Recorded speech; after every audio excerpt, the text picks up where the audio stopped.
I'm Gina, and today we are going to do some breath work and some self massage for relaxation. So, as always, start by just finding the most comfortable seat you possibly can. So that might mean uncrossing your legs, making sure your feet are stable on the earth. It might mean readjusting where your hips are, leaning side to side or front to back until you find that nice natural center place where your spine is tall but not too tall, and that your head is directly over your spine so your neck doesn't have to work so hard. So that might mean leaning back slightly or tucking your chin slightly, finding that nice center of gravity.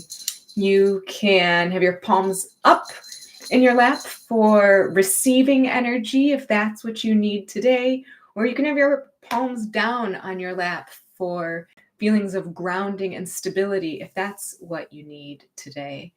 And once you've built a nice solid foundation, I invite you to close your eyes. And if that doesn't feel good today, you can lower your gaze, make your eyes go a little fuzzy, find a drishti, a single point of focus, so that we can go inwards and focus on the breath. And first, we'll just observe, where is the breath today? No judgment. It's fine if it's in your chest or if it's hard to detect at all. It's no big deal. We're just noticing. And often as we notice the breath, it naturally lengthens, it naturally gets deeper. But if that's not happening for you, I invite you to focus on the belly and make the belly expand with the inhale and sink with the exhale. And this could be subtle. You might put a hand on the belly and just see if you can move the hand ever so slightly on the inhales and exhales. Drawing the air down into the lungs, using the diaphragm. That's what's happening. The diaphragm is pulling down, making way for the air, and kind of moving our internal organs slightly to make the belly rise and fall.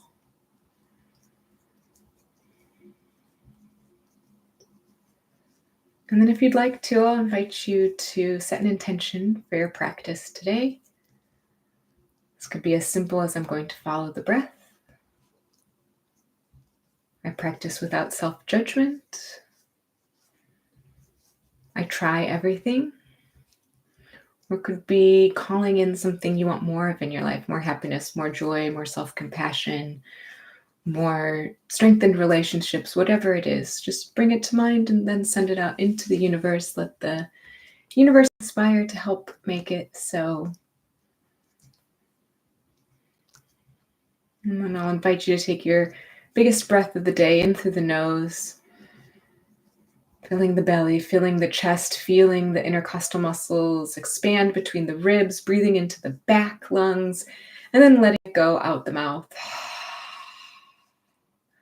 And again, filling the lungs in through the nose, filling the belly, expanding the ribs, filling all the way up, and then letting it go out the mouth. And one more on your own.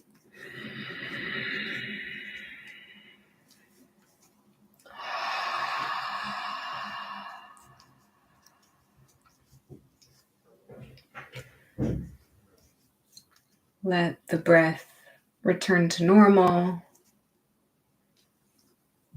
And then rub your hands together to generate a little bit of friction, a little bit of heat. And then put the palms over the eyes gently. If they're closed, you can blink them open and let the light come in slowly. And we'll start with a little face massage, whatever feels good to you around the brows and around the temples. And you get to decide how gentle or how firm you like this. You could do one side at a time, or you could do both together. There's a lot of power in touch, and the science shows that it doesn't have to come from someone else. self-touch massage um, really helps stimulate the blood flow. It can help us release endorphins, and it can help us feel better. For me, I get some tension in the temples and where the jaw meets. So I'm going to spend a little extra time there. And feel free to yawn. Yawning is such a good way to bring in extra oxygen into the lungs. It's actually really therapeutic. And then maybe you move to the top of your head. Maybe you massage or give it a little scratch. Again, whatever feels good. And coming from the top of the skull into the neck. And these muscles can sometimes get pretty tense and tight, especially if you are doing lots of sitting or using a screen. And so if you find a place that's particularly tight, maybe you just hang on to it and just put a little extra pressure there for a few breaths and breathe into that tension, giving appreciation for your muscles, telling them it's okay to relax, and seeing if you can't reduce that tension even by a little bit. And then moving to the next spot, wherever that is, whatever feels tight. And then breathing there. And again, sometimes just a little pressure is all we need. We can focus then, breathing into the tension, letting it melt away. Lovely. And then we'll move down the left arm using the right hand, and you can squeeze, or you can rub, or you can pat. All of these are great ways, again, to increase the blood flow, wake up the muscles and the nerves. And again, it doesn't have to be aggressive or hard. It doesn't have to be a firm touch. It can be something really light. So let's find out what feels good in your body today, working our way down to the left hand, and we'll give the palm a little massage.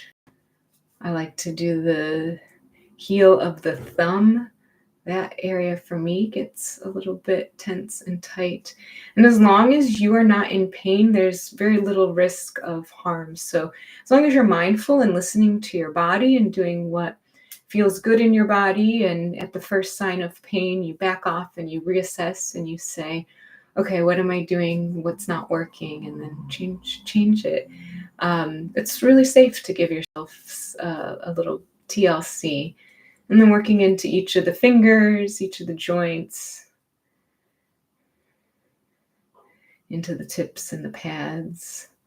And I'm just going one by one, but you might like to do something else. And if the strength in your massaging hand feels a little bit weak, or your grip doesn't feel great, you can always make a fist and kind of press the hand that's getting massaged into the knuckles of the opposite hand. So that's another way of getting kind of the same result, but it might be a little bit easier. So try that too. Try that if that feels better, or if that's easier for you. That's another alternative. And then I'm gonna roll my wrists out a little bit, do some figure eights in one direction and the other direction. Open and close the hands. And then switch over to the right side. So starting again from the shoulder and just working your way down the arm.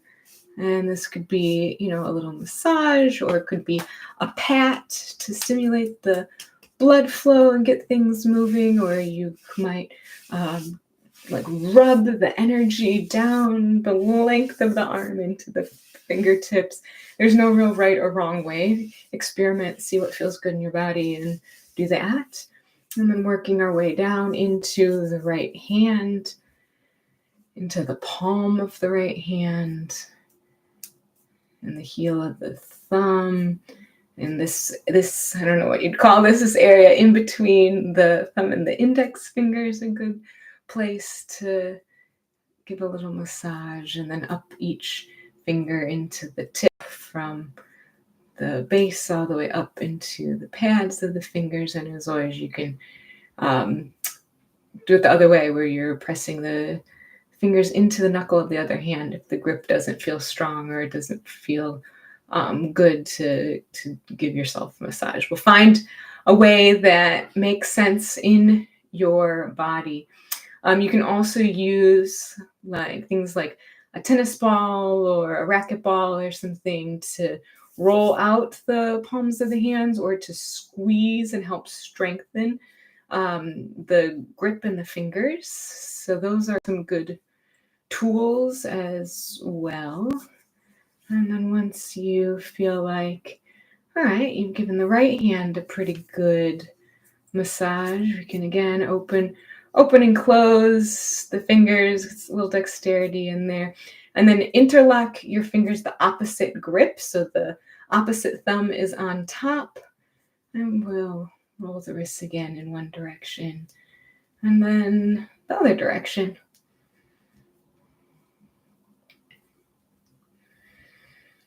And then we'll do the same thing with our torso. So again, you can kind of brush the energy down, or you can pat the energy down, or you can give yourself a little massage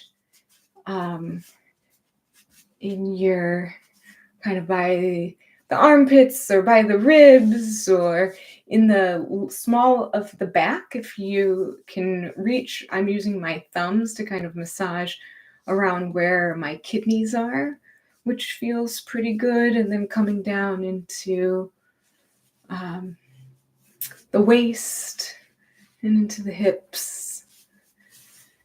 And again, if the hands aren't working or that doesn't feel good on your body, try some gentle touch, try some padding or some brushing. Just see what feels good to your body. And then working our way from the torso into the legs. And the thighs are some of the biggest muscles in our body, and they are super helpful getting up and out of a chair, walking up and down the steps, getting in and out of the car. These muscles need to be strong, but they can also get rigid and stiff and tight. So I like to use two hands and go up and down one thigh, but you can also make fists and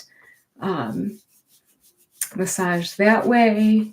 Or maybe you make fists and you kind of pound into the thigh. Experiment, see what feels good in your body.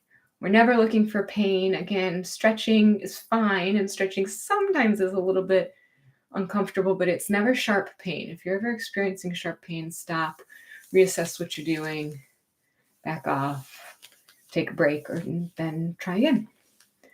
And moving over to the right side, the thigh up and down again with either a pinching or massaging or brushing or patting or making fists and getting into the muscle on the right thigh.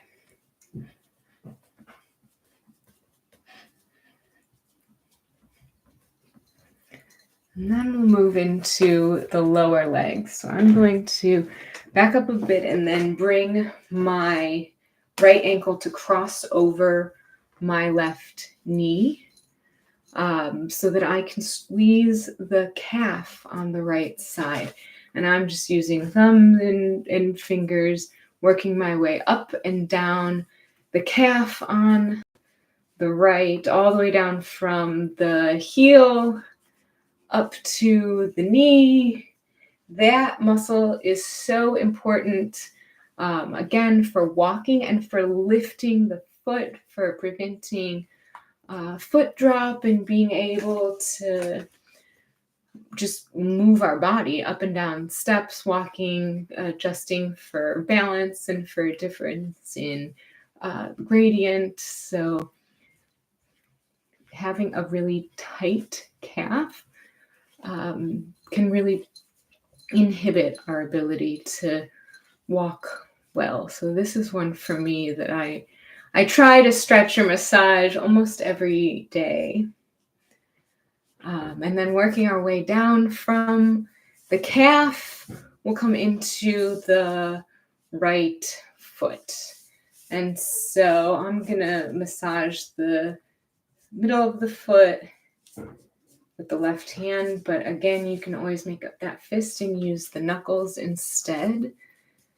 If you're someone who wears shoes a lot, which I know I do because I feel more stable and balanced wearing shoes, it means that the bottom of your feet are always pretty flat and rigid, and they're meant to kind of be malleable and move and adjust with whatever the terrain is. So it's really nice if you can stretch out your toes, massage the bottom of your feet, and some people suggest putting your feet into rice or beans or practicing picking things up with your toes to keep the dexterity in your feet. And that can also help with some sensory symptoms. So if you have tingling or numbness or altered sensation in your feet, doing some of these practices, including self-massage, can help alleviate those sensations for some people. And then once you feel like your right foot has had its fair share of TLC, we'll switch to the left, crossing the left ankle over the right knee and then massaging the left calf. And again, I'm using kind of a squeezing motion. You can do the patting or the rubbing if that feels better for you. And again, if you find a spot that feels really tender, stick with it. Breathe into it. See if you can let it melt and relax, even just a little bit. And knowing where your tension points are can be really helpful, because those are the places then that you know, okay, I should pay special mind and give them a little extra stretch or a little extra massage, or just being mindful of how we're moving throughout the day. The more movement we can offer our bodies, the better. And it doesn't have to be intense. It doesn't have to be going for a run. It can just be some simple stretching, getting up and out of your chair, or even stretching while you're sitting can really help improve circulation and just help keep our joints young and flexible. The more we move them, the better they move. And then moving into the left foot. And again, massaging the arch and the ball of the foot. And similarly to the hands, you might want to massage each toe up to the top of the toe, if that feels good. Maybe pointing and flexing the toes with the help of the opposite hand. That can feel really good. Again, we don't often flex the toes back if we're wearing shoes all the time. And then once you feel like you've sufficiently massaged the left foot, we'll let that foot come back down to the earth. And then just see, okay, how does our body feel now? What feels looser? What still might feel constricted or tight? Can we breathe into any of those areas of constriction? Maybe bringing the shoulders up to the ears and back and down, especially if you've been using your hands, you can actually build up a bit of tension in your arms and your shoulders. And we just want to be relaxed. And if you like, you can close your eyes again and bring that intention back into your mind, seeing what's one tiny action you can take today to help bring more of that intention into your life, because lots of little drops fills the bucket eventually, and doing tiny kind actions for ourselves can really over time enhance our lives. And then we'll take our time with the little body scans. So feeling, how does your head feel now? Your eyes, let them sink into your skull, your nose, your mouth. Separate your teeth if they're touching, and let the tongue come away from the top of the mouth if it's stuck up there. Maybe wiggle it around a little bit. Relax the jaw and the ears and the neck. Relax the shoulders and both arms on the left and the right, all the way down to the wrists and the fingertips. And relaxing the chest, feeling the breath. If you've lost it, that's fine. We just come back to it. Feeling the chest rise and fall with each breath. Feeling the ribs expand and contract with each breath. And trying to breathe into the back side of the body. We often ignore the fact that our ribs actually are 360 and they go all the way around to the back, and we can breathe into the back ribs too. So if you are leaning against something, if you have your back against a backrest, see if you can press the back into the backrest, feeling the lungs fill and then feeling them contract a bit on the exhale. And same with the belly, inviting the breath down into the belly, inhaling and exhaling, expanding and contracting, and then relaxing the hips, letting them sink into your chair. You don't have to do the work. Your bones will hold you up. Relaxing the thighs and the hamstrings, the knees on the left and the right. The calves, the right calf and the left calf, and the fronts of the legs, the right shin and the left shin, the right ankle and the left ankle, the right sole of the foot and the right heel, and the right ball of the foot, the right top of the foot, and all of the toes on the right side. And the left foot, the left sole of the foot, the ball of the foot, the left heel, the top of the foot, and all of the toes on the left side. Your whole body, letting it be as relaxed as possible. Breathing from the top of your head to the bottom of your feet, and from the bottom of your feet to the top of your head. Allowing your mind to kind of go over all parts of your body, allowing them to relax, allowing them to just be. They don't have to do any work right now. Giving a little bit of gratitude for all of the things your body can do. And then when you're ready, you can open your eyes.